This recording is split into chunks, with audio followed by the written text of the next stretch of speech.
দারুণ একটা মজার ডাল রান্না করলাম আজকে, সেটাই আপনাদের সাথে শেয়ার করব।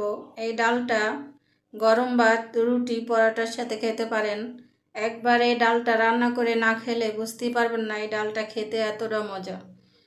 তো আসসালামু আলাইকুম, কেমন আছেন সবাই? আশা করি সবাই ভালো আছেন। তো ডাল রান্না করার জন্য এখানে আমার 1 কাপ ডাল নিয়েছি। ডালটা আমি 10 মিনিট ভিজায় রাখছিলাম। ডালটা ফুলে 3 গুণ হয়েছে। আর এখানে আমি বড় সাইজে 2টা আলু কুচি করে নিয়েছি। আর এখানে আমি নিয়েছি কাঁচামরিচ ফালি, পেস্ট কুচি, 2টা টমেটো, বড় সাইজে 2টা টমেটো কেটে নিয়েছি। আর হলো রসুন কুচি নিয়েছি, আর হলো পেস্ট কুলি নিয়েছি। আর এখানে তেজপাতা নিয়েছি 3টা, ধনিয়া পাতা কুচি, আর এখানে হলো 4টা শুকনো মরিচ বাগার দেবো আমি ডালটা। আর এখানে হলো হলুদের গুঁড়া 1/2 চামচ, মরিচের গুঁড়া 1/2 চামচ, লবণ পরিমাণ মতো। এখন আমি ডালটা মাখায় রান্না করব। তার জন্য এখানে আমি একটা প্যানে আলু কুচিগুলো দিয়ে দিলাম। আর এখানে ডালটা আমি আগে থেকে পানি জড়িয়ে রেখেছি সেটাও আমি এখন দিয়ে দিলাম। এখানে দিয়ে দেব পেঁয়াজ কুচি, দিয়ে দেব রসুন কুচি, আর দিয়ে দেব কাঁচামরিচ ফালি, হলুদের গুঁড়া, মরিচের গুঁড়া, লবণ, আর দিয়ে দেব পরিমাণ মতো তেল। সব কিছু দিয়ে আমি ডালটা মাখিয়ে নেব। তেলের পরিমাণটা এখন কম লাগবে, আমি এই ডালটা বাগার দেব। তো এখন আমি এখানে রান্না করার জন্য পরিমাণ মতো পানি দিয়ে দিলাম। 1 কাপের একটু বেশি দিছি পানি। এই ডালটা বেশি ঘনও হবে না, আবার বেশি পাতলাও হবে না। দারুণ একটা মজার ডাল, একবার ট্রাই করে দেখবেন, খেতে অসাধারণ লাগে। এখন আমি ঢাকনাটা উঠিয়ে একটু নেড়ে চেড়ে মিশিয়ে দেব। আর এখানে আমি ডাল ঘুটনি দিয়ে ডালটা ঘটবো না, যেহেতু এটার ভিতরে আলু আছে। বেশি ঘুটে দিলে ডালটা একদম ঘন হয়ে যাবে, আর খেতেও অতটা মজা লাগবে না। এখন আমি তেজপাতা দিয়ে দিলাম। এখানে আমি 2টা টমেটো যে কেটে রাখছিলাম সেটাও দিয়ে দিলাম। দিয়ে এখানে নেড়ে চেড়ে মিশিয়ে দেব।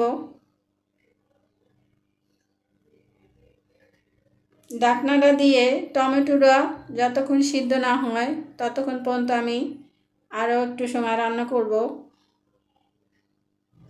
ঢাকনাটা উঠিয়ে আমি আবারও নেড়ে চেড়ে মিশিয়ে দেব।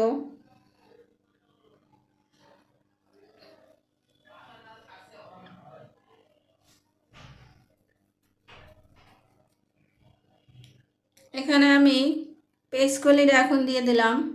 পেস্ট কলিটা এখন দিলাম এই কারণে যে এটা যদি আগে দেওয়া হয় তখন দেখে যায় কালারটা নষ্ট হয়ে যায়। আর পেস্ট কলিটা আপনারা না দিলেও পারেন, কোনো সমস্যা নাই। আমি দিয়েছি, এখন আছে এই সিজনে তাই। আর এখানে একটু লবণ কম হয়েছিল, আমি একটু লবণ দিয়ে দিলাম। লবণটা দিয়ে আবারও নেড়ে চেড়ে মিশিয়ে দেব।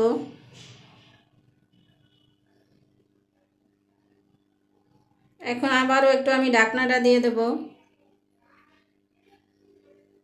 ঢাকনাটা উঠিয়ে আমি আবারও নেড়ে চেড়ে দেব কিছু সময়।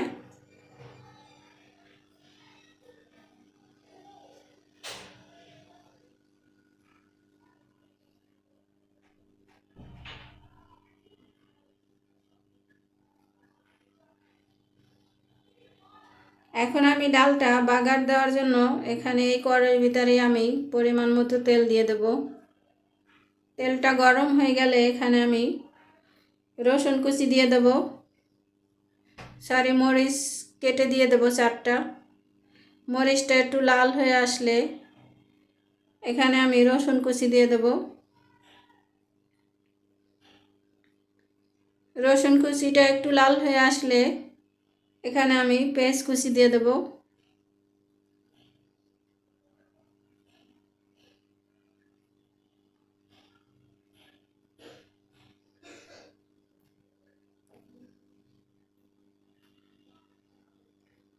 পেঁয়াজ কুচিটা আমি একটু নেড়ে চেড়ে লাল করে নেব।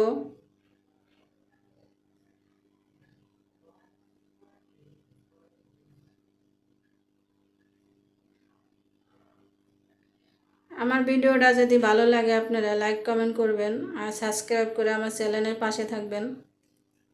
এখন আমি ডালটা অল্প অল্প করে দিয়ে দেব।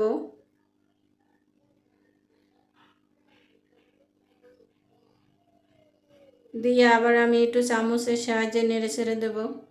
দিয়ে পুরাটাই আমি ঢেলে দেবো। দিয়ে আমি বেশি সময় এখন রান্না করব না।